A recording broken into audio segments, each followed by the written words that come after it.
Libo-libong katao dagsa sa Tondaligan Beach ngayong unang araw ng bagong taon. Sundan sa report.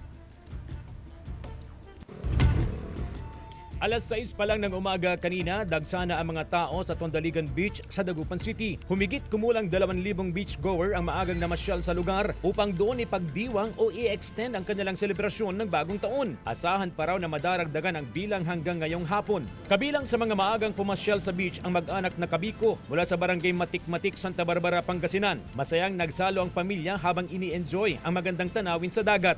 Ito ay isang pasasalamat namin sa Lord dahil natapos yung 2025 na maayos and gusto naming i-start yung taong ito, 2026, na masilayan yung ganda ng creation ni Lord lalo na pag nasa tabing dagat. Patuloy na kalakasan, pagkakaisa, pagmamahalan, pag-uunawaan. Higit sa lahat, yung pananampalataya sa Diyos ay patuloy na nandyan.